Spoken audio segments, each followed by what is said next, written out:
welcome back to my channel. Oh my gosh, I just love being able to say that again. I've missed it so much. I've missed you guys so much. This is a long time waiting to tell you guys this story because this is a very important story of my life. I'm gonna start with my childhood because it will explain why I'm the way that I am now and why I am the way that I am now. It's just an important story and I feel like it needs to be shared. So this is gonna, oh my God, I almost dropped this. That would have sucked. Okay. So you might want to grab some tea or some juice, or if whatever your choice of beverages, even if it's wine, whatever you want to drink, go grab that now and we'll get started on this video. When I was younger, I was more of like, what do you call it? An independent child, a child that kind of had was in their own little world. I would say that I was a bit of a loner because I was an only child to the point that I was about 7 years old. My brother was born around the time that I was 7 because we're 7 years apart. But before him, I had a family member that I was extremely close to, who is no longer here. And he died very tragically. And I need to tell his story because his story was the one that led me to understand that I am also a medium, not just a psychic. So I guess you could say psychic medium. Because not all psychics are actually mediums. Some of them just see future events. And it's just I didn't know so until he passed, because I hadn't experienced tragedy. I've been through tragic things up till that point, but I had never experienced tragedy. When I was younger, I was a very outspoken child. So outspoken that a little bit of a little bossy attitude, like I like to be a little boss.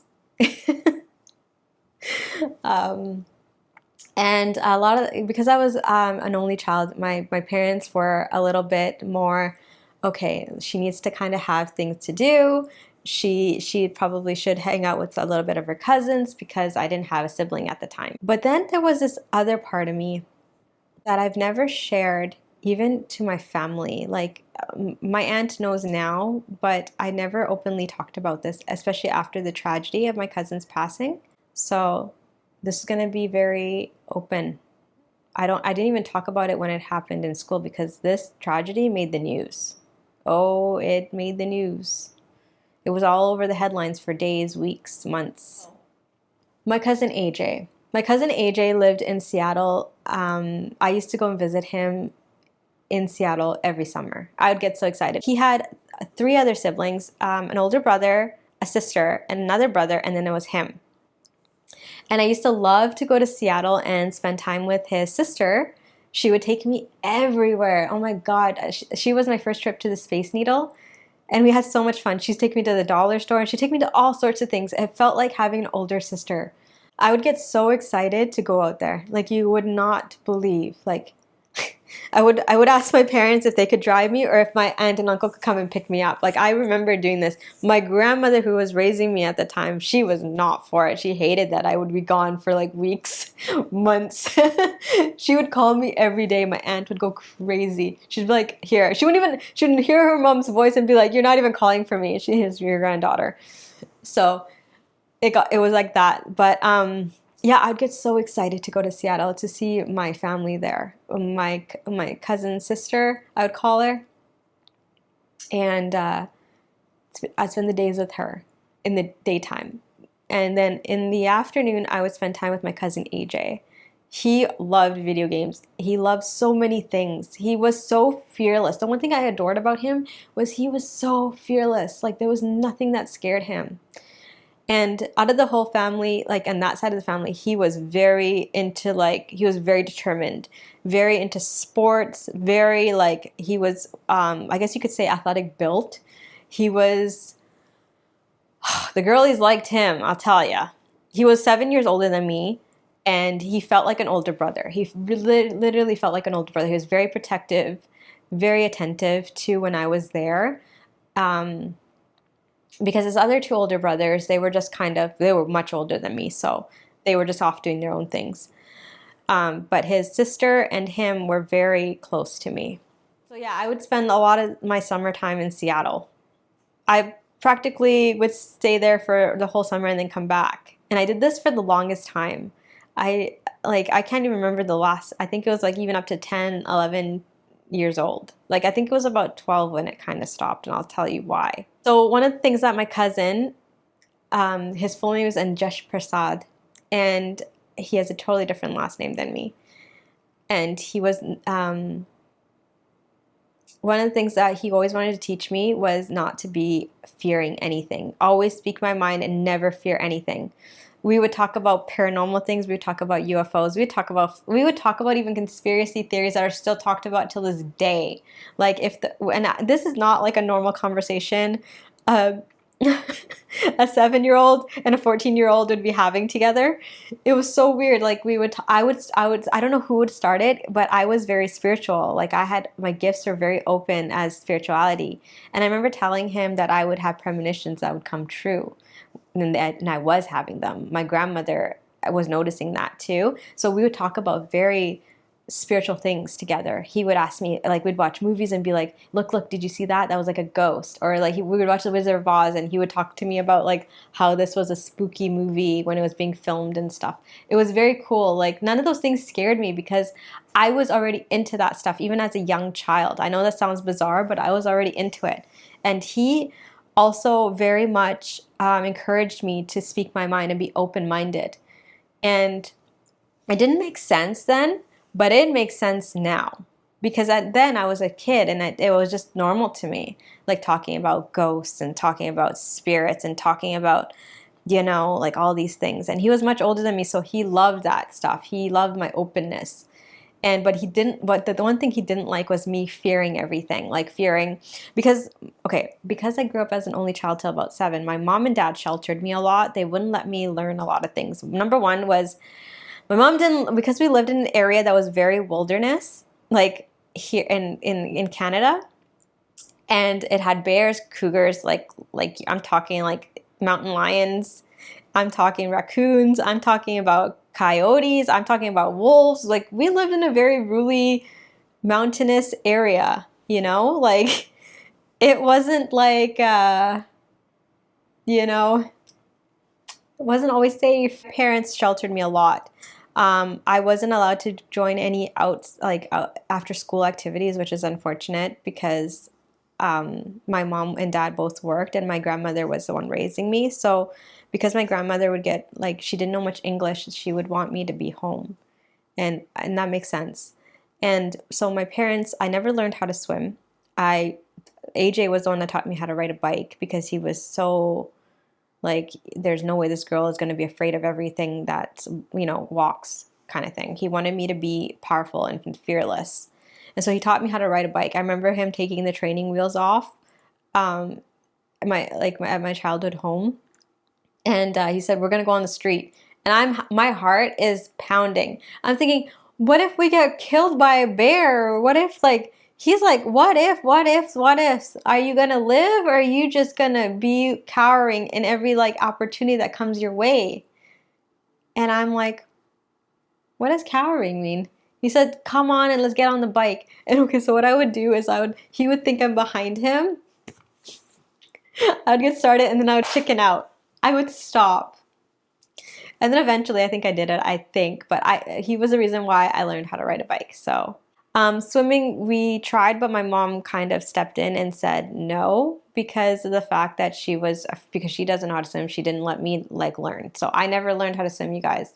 I still to this day. Poor AJ, he wanted to teach me. I think he would have been able to be successful because I trusted him so much. And I tried swimming lessons, but I never trusted the instructor. But with AJ, I would have trusted him with my life. With my life. And that says a lot because I don't trust easily. So this is what happened as we were growing up. I would watch Disney movies. He would laugh because I would recite them. We would talk about paranormal things. We'd play hide and go seek as a group outside. That was fun, by the way. We used to play them outside, with a group of when family members came together. We'd play hide and go seek in Seattle, in the dark. It was so fun. Oh my God. Those are the best childhood memories I remember. AJ was such an athlete. He would help me train for running and to give me some pointers because I was also an athlete. And he would say, you know, breathe like this, do like this, and always having me push, and be strong and not be afraid. But one of the biggest fears I had, and I still had for the longest time, was of airplanes. And this is a very important part of the story. So AJ knew that I was afraid of airplanes because I remember one specific memory where he was here visiting in my hometown in Canada, and he was brushing his teeth, and I went running by. I was so terrified, and my grandmother was just coming up the stairs, and she heard me like go running. I don't know where I ran from or how, but I ducked under the covers and I was counting, doing like from 10 backwards, just to get my mind off of this. And my grandmother comes, and AJ goes, "What the hell just happened?" And she goes, she heard an airplane go over the house, and every time she hears an airplane, she gets scared. Because when I was younger, I was also having reoccurring dreams of an airplane falling from the sky. I was so afraid of airplanes. And so AJ came to me and he moved the cover and he said, "What are you scared of now?" And I said, there was an airplane. Didn't you hear it? And he goes, "No, I was brushing my teeth. And why are you afraid of airplanes now?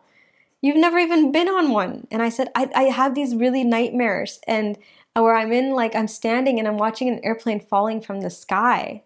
And he goes, "Pam, airplanes don't just fall from the sky, okay?" He's like, you know how much I'll show you. When you come to Seattle, I'll show you. And I remember this was when my brother had been born.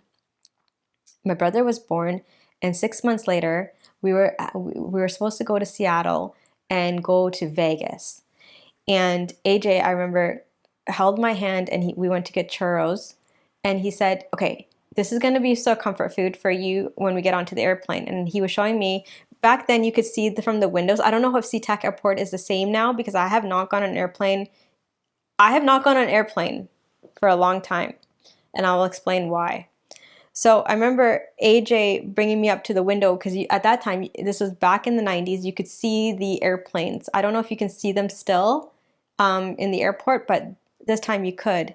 And he's like, "That's our airplane, and we're going to get on that one." And I was like, "I'm scared." And I started shaking, and he's just like, "Pam, airplanes don't just fall from the sky, okay? You're going to be fine. And we have to make it another flight after this." And I said, "Okay, I'm going to be brave." He's like, "Yeah, you're going to be brave." And I said, "Can you sit with me?" He's like, "I can't sit with you because I already promised so-and-so I'm going to sit with them." And I said, he's like, "I'll look over from my seat to you." And I said, "Okay." And by then I was happy because had my churros and I was sitting there. I remember sitting, and I said, "Mom, he didn't want to sit with me." And she goes, "It's okay. You'll just sit with your brother and me." And I said, "Okay." And then my aunt, who was my cousin's mom, was also sitting with us because my brother kept crying, and she was the only one that was able to keep him because his ear kept plugging. And I did fine on the airplane, which was actually kind of crazy.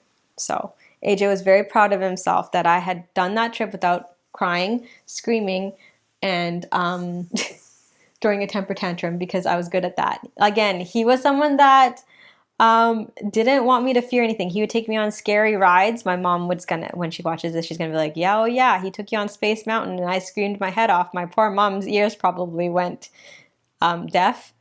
That was another trip because he was all about me facing my fears. Oh gosh. And then I remember my dad had a pep talk with him before because there was carnival rides in Vegas.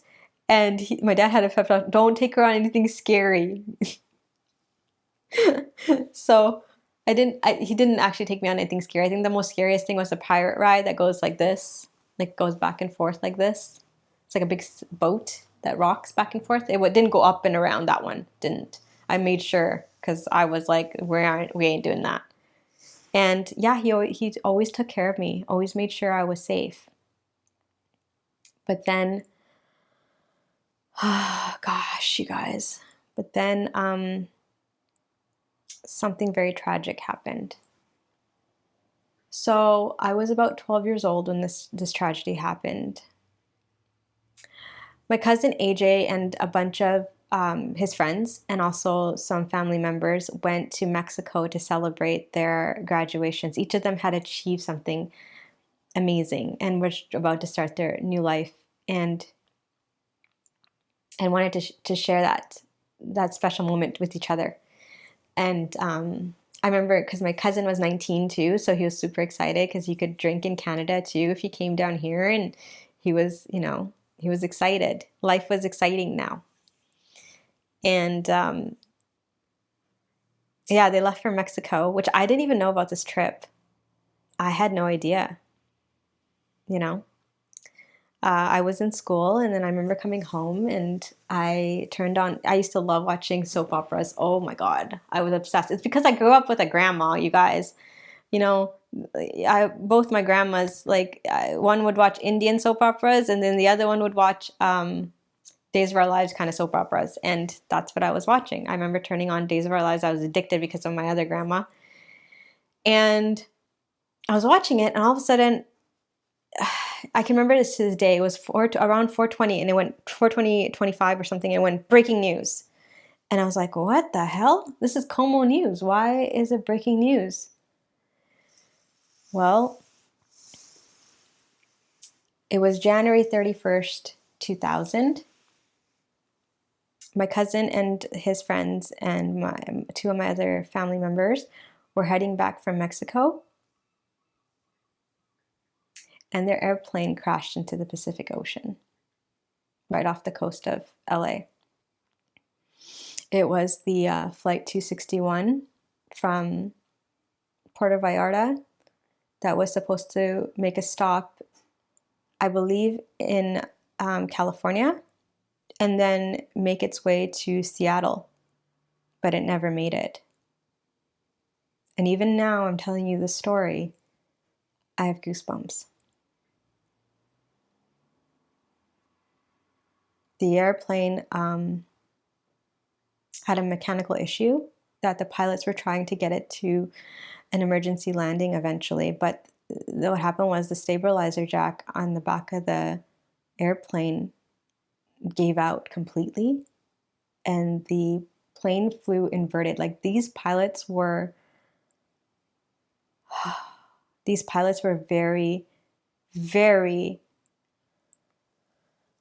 skilled if they could fly a plane inverted, and they did. But eventually it met its doom and plummeted right into the Pacific Ocean. And I remember I had no idea that my cousins were on that flight, and I was praying. I'm sitting there watching TV, praying, praying, praying.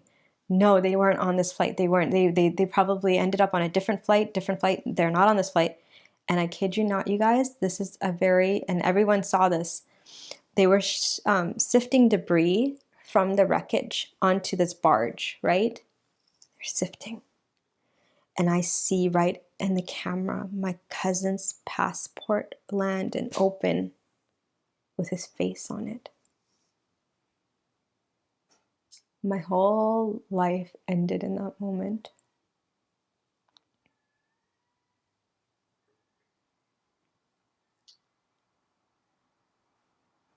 Even telling the story now, this is the first time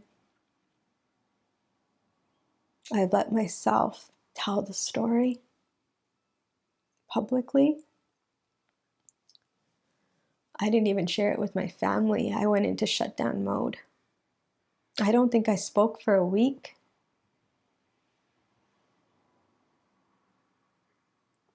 Because it was so unreal.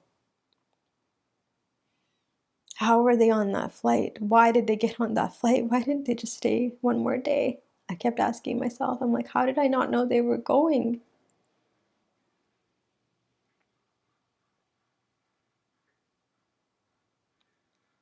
That was the hardest point of my life. It was one of the most, still is, because grief is never linear. Grief comes in cycles.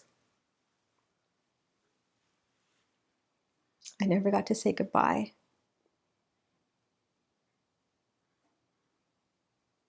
Those are the hardest things that I think about. I never got to say goodbye. The last time I saw him was a month before the tragedy, and it was at a family Christmas party, and we were all having a great time. AJ and I love to dance.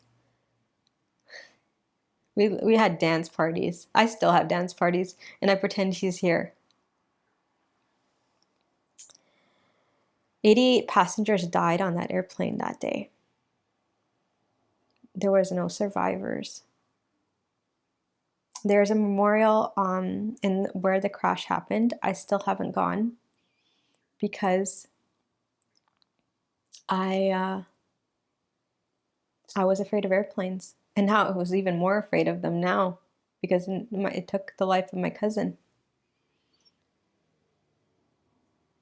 But weird things started happening after his passing, especially the first week. I was starting to wake up to someone calling my name. Wake up, Pam. Wake up. And then I remembered a story that he told me when he was still alive. He said, you know, Pam, if I ever died before you, because I have a chance I would because I'm older than you, he goes, I'm always going to come back looking for you. I'm going to scare you. And I'm like, you little. And he kept his promise. He would come and he'd say, Pam, wake up. Wake up, Pam. I could hear him because I'm clairaudient. I was born clairaudient.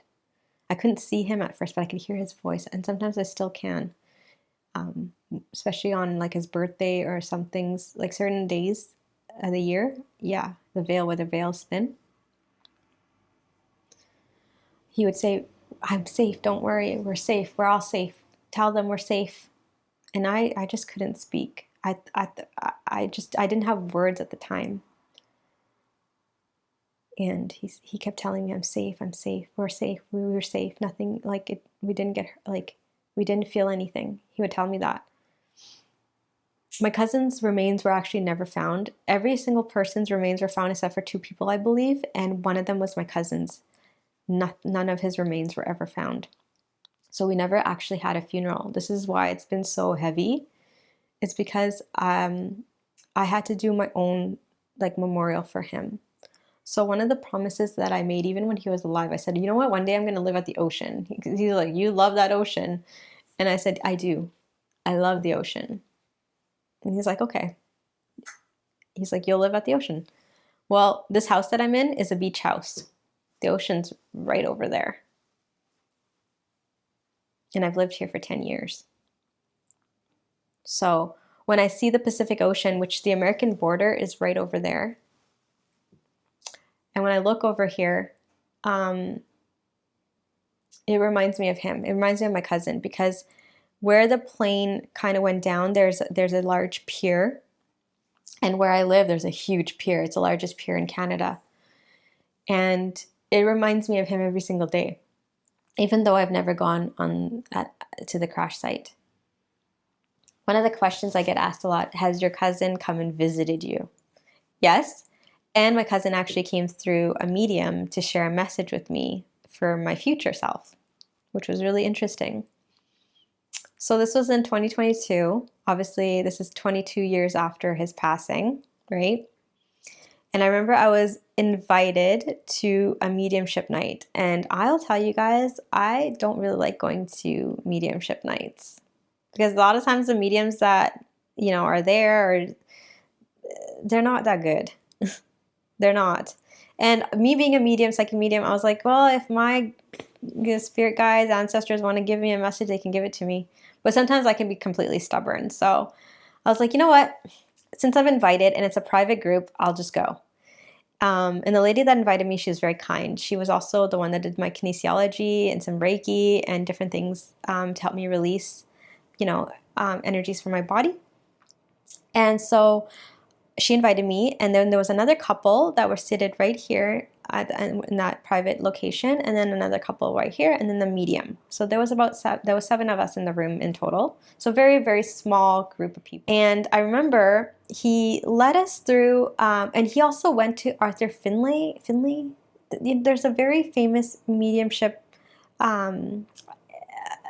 school, and he went there, and it's in England. He was English. He's British.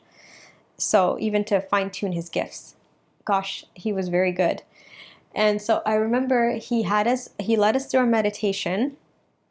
And I remember closing my eyes and breathing and saying to myself and to my guys, I'm like, if there's any messages you guys have for me, I'm open today to receiving. And then I was just about to open my eyes and I heard a voice. And it was my cousin. He's like, it's going to be me. And I was like, what? I haven't talked to you in over. He's like, it's going to be me. And so my eyes opened and the medium looked like piercing his eyes at me. And I'm like, he's like, and he looked at me, and you guys are not going to believe the first thing that came out of his mouth was, what seat number were they sitting in the airplane? Oh, God.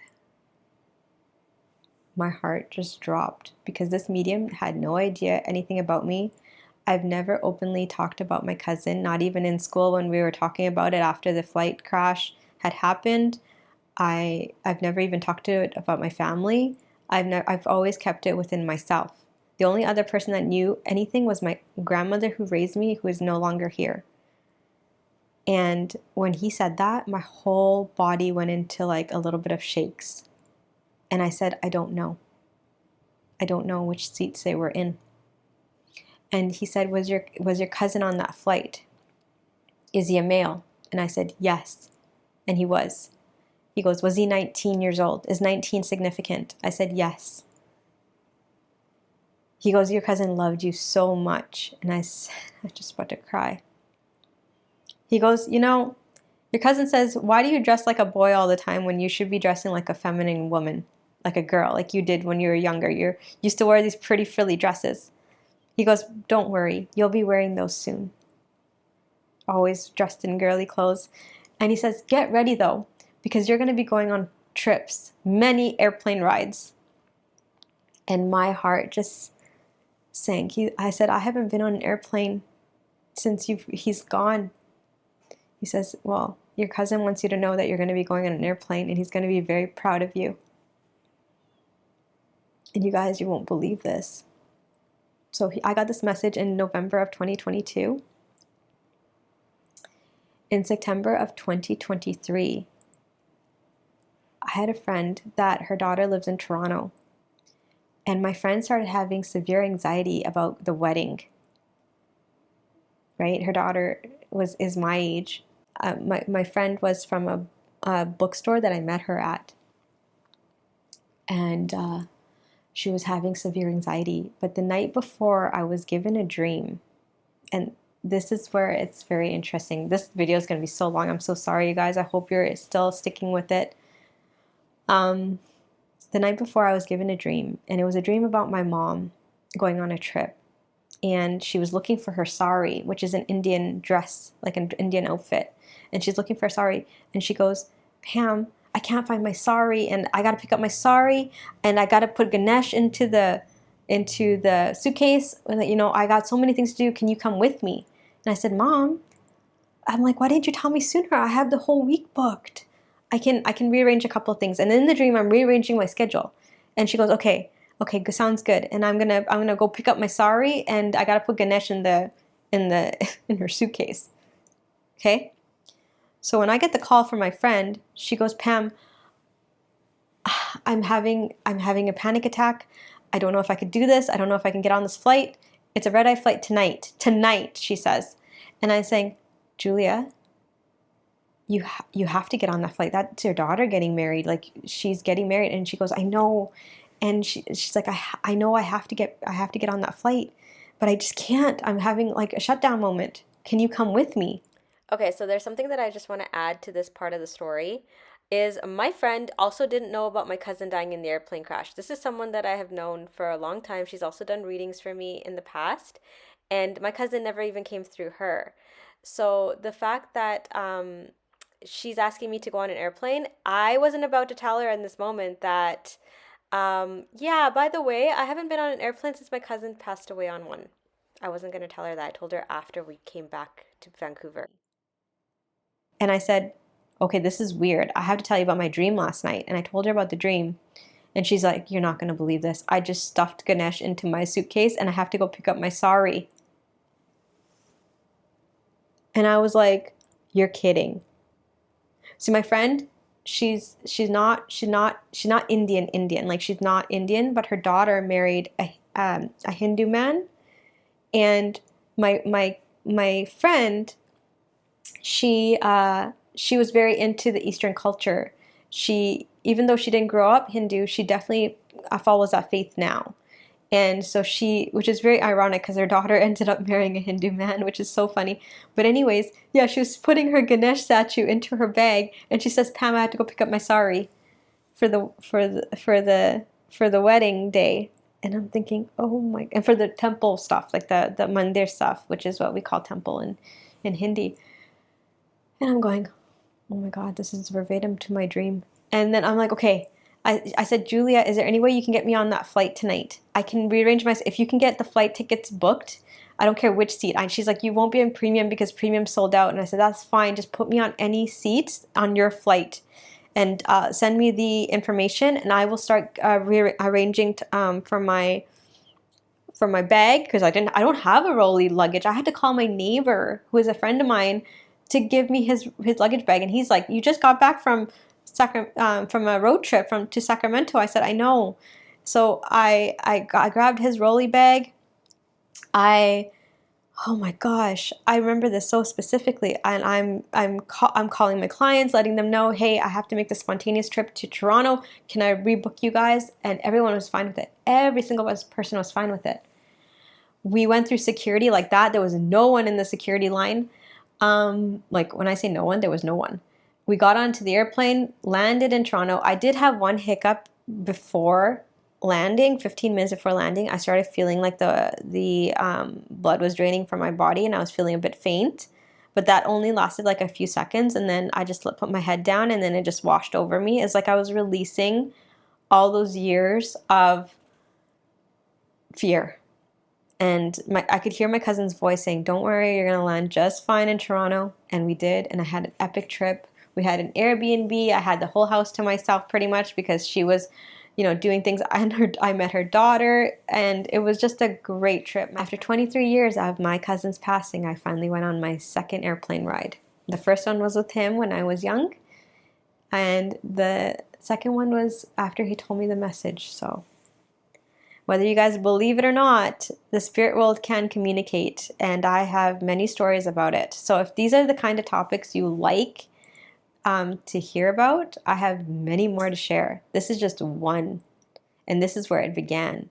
Because my cousin, when he passed, he was the reason I realized I was always a medium. He opened that gift for me. He's led me down this path. I live at the ocean. I have my own business. Everything that he told me not to be afraid of, I'm doing. Every single thing. And whenever fear comes, I hit it head on, and I have. And this is how I've made it through so many of the heavy stuff in my life, because I say, you know what? I can do this. And I can feel his energy push me through it. He was a very, very special person, a very special man. I recently found out he was a Life Path 11. Life Path 11 is a master number. He definitely emanated that intuitive ability. Like, he had that angelic presence. Everybody, there would be not one person even to this day that could tell you one thing bad about this guy. He was an angel and walking in human form. He had this light that would come out of his eyes. He would give, like, the shoes off his feet, the sweater off his back if somebody needed it. He was that kind of person. If somebody needed help on the road, he would be the first one out there helping. I know this about him. If you like these kind of videos and you want to see more, I have so much more to share. There's been so many interesting things. I have journals upon journals upon journals of stories that I'm going to be sharing with you guys throughout my life, because it hasn't just been one thing, it's been many. So we'll talk more about this in other videos, but thank you so much for watching my video today. I really, really appreciate you all for following on my channel. And if you're new here, welcome. Stay tuned for the next video. I'll see you guys in the next one. Bye for now.